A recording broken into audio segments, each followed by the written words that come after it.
Okay, so well, ako naman, okay lang naman sa akin na kunyari, suportahan nyo ang isang tao dahil magaling siyang atleta tapos nung pumanaw siya, he made something remarkable to the world. And you know, there's nothing wrong there. Ang pag-uusapan kasi natin ngayon, yung parang literally a cult following ni Rene Baterbonia. I'll just show you na lang, sige.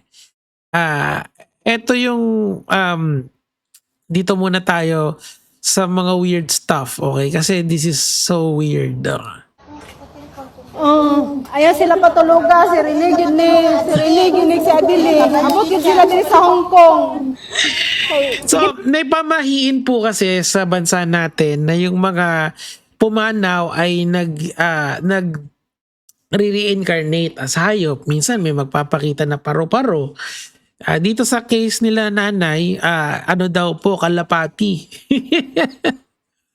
Siyempre po, hindi naman po totoo yan, pamahiin po yun. Once po, ang alam natin ngayon sa current understanding natin of life and death, once you die, it's over, di ba? Pero some people are saying that there is life after death, yung tinatawag nila na yung pag natapos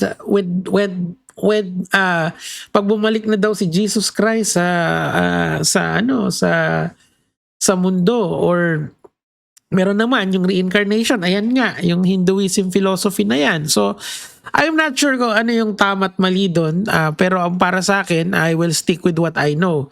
When you die, it's over. Diba? Para sabi nga ni Vince McMahon, life sucks and then you die. Ganun yung mangyayari sa'yo. Anyway, tuloy natin. Ako huna, wala ko itarong tulog. Sakit akong dughan. Diyos ko, Lord. Salamat sa pagdoa. Ako rin naano rin ako ng mga nagbibisaya. Binibisaya ako, di naman ako marunong magbisaya. Ito. Pakita ko sa'yo. Sus! Unsa man ni siya? Mura magsupaw. O kanina natin basahon na ingon aning upaw ha. Ang pagiging DDS ay isang malubhang sakit. Ikaw, Col, di man kakuan DDS. Hindi naman ako yan obviously, di ba? Pero may mga nag-edit kasi ng photo. Okay lang naman yun, ganun talaga. Ito naman, ihe. Just a kid with Diba? with a So, I'm not sure kung ginagawang meme to ng mga edgy na bata. Well, it's just how it is dito sa internet, di ba? Freedom of expression yan. Tapos sobrang sumikat din si Rene. Tingnan natin to. Yung family niya, naging stars na rin sila in their own right. Panood na natin. Ito yung nanay niya. Ito yung kapatid niya, matangkad din.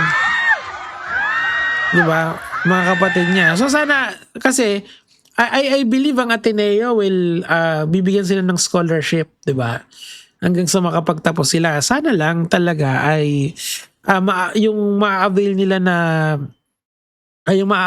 ng mga karangyaan ngayon, ma-parlay nila yan into something big along the way, di ba? Let's hope for the best para sa kanila, di ba? Grabe, no? Ayan, next naman tayo. Ganito, ito.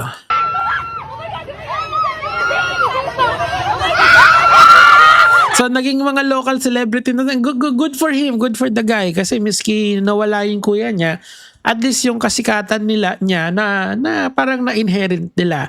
And binibigyan sila ng maraming blessing. Grabe naman, para namang die!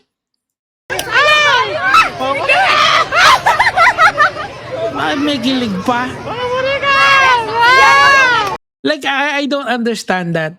I really don't. Pero, who am I to judge, di ba? So, I just put it that way. Eto naman, yung nanay niya. Alam po, ito po. So, they're getting a lot of criticism dito kasi parang nagbebenta daw yung nanay niya ng picture ni Rene. Papakigan lang natin. Ayan. Album po ito ng anak ko.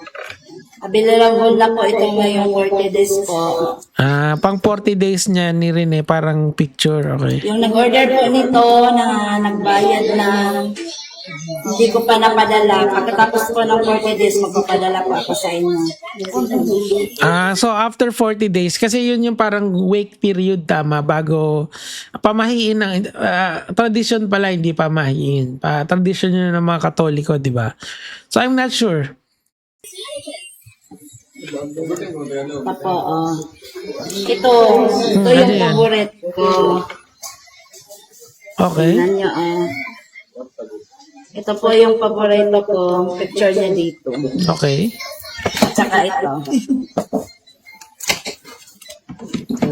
So gumawa sila ng parang anong tawag dyan, slam book. Anong tawag dyan? Hindi ko alam photo book ni Rene. Okay. Tsaka ito. Last hug namin. Anong opinion nyo dyan? Kasi ako nagigets ko naman, kailangan nilang gumrind. Kasi nga, after 2 weeks, 3 weeks nitong issue na to, or ilagay na natin sa 6 months. After 6 months nitong issue na to, ang tanging magiging update nyo na lang is kung kung paano tumatakbo yung kaso ni Coach Tab, 'di ba? Kasi kinasuhan sila ng homicide, 'di ba? Parang ganun yata yung kinaso sa kanila. So lahat sila yun yung kinaso. So ang susunod na update natin diyan mga 6 months from now, to sila, yung nanay and then yung family after nitong hype na to, magda-die down na yan. Kaya para sa akin, okay lang na sakyan natin yung mga memes, i-content natin sila. Kasi wild yung mga content ito, tingnan nyo to. Para siyang naging alam niyo yung nung araw kay Kai Soto, yung si Kai Soto ginulay ang mundo, 'di ba? Parang ganito na yung level nitong kay Rene Baterbonye, 'di ba? And female initiated pa yung mga content, 'di ba? Yung ganyan. I mean, wala ako, para sa akin okay lang 'yan. Memes lang 'yan. I mean, ako for someone who gets meme almost every day, I don't mind it. Personally, sila pa yung nagpo-post niyan, 'di ba? Ito naman yung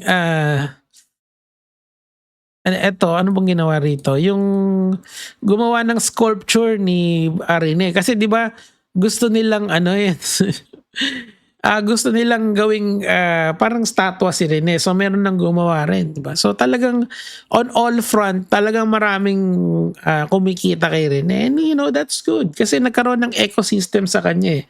Parang yan lang parang yan lang sila parang yan lang yung sila kay Soto nung araw, 'di ba? Ngayon, medyo wala na si Kai Soto Si Rene naman tayo. Okay lang yan. Hindi naman masama yun. Nung mga nakaraan, si Alex Ayala, di ba? Ngayon, si naman. Si Rene. Eto, ano ba to? Waiting maglabas ng conspiracy na kay Blanc dapat yung Nike deal. Kaya, okay. Mali naman yan. Ingat kayo sa mga ganyang post idol. Hindi, si Mima na to Okay, eto naman. Ano ba to? Ito, Yumi Vlogs. Anong kunin ng chismis naman to. Literal na fake news, di ba?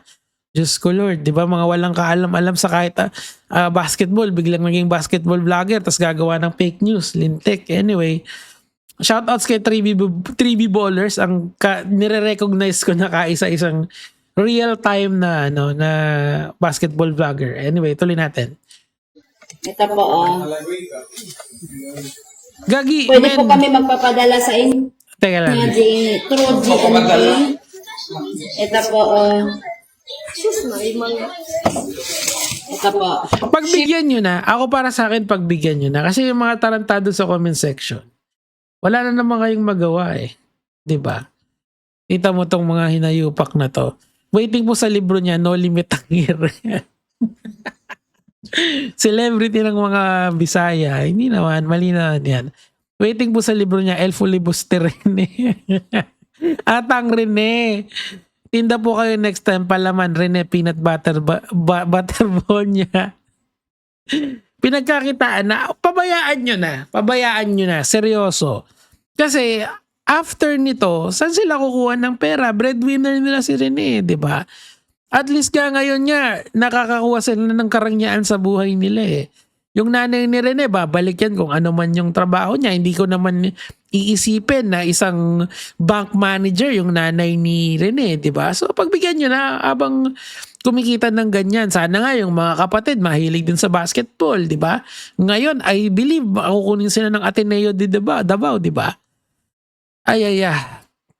Sana may subject sa college about sa buhay ni Rene. Waiting sa pogs ni Rene. Alam niyo yung pogs, yung maliliit na bilog na gano'n, nung araw yan eh. Ayun, retirement plan talaga kahit patay na. Hindi. Yung sana Jollibee, hindi naman. Huwag niyo namang isipin yan. Ako, pagbigyan niyo na yung pamilya.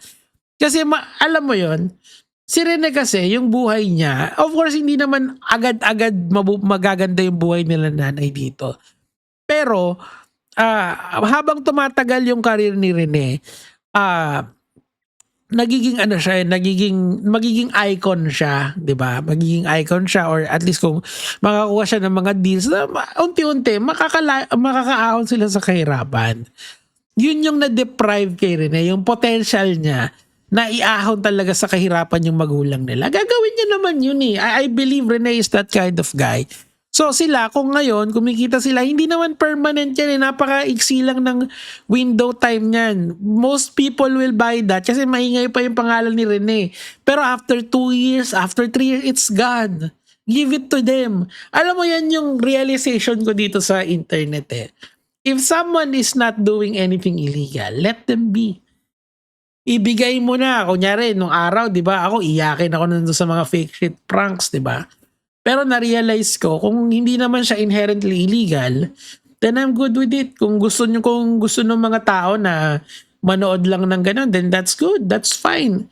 'Di ba? Kasi yung freedom of expression kasi dito sa Pilipinas, napakalawak niyan. As long as you're not doing anything wrong.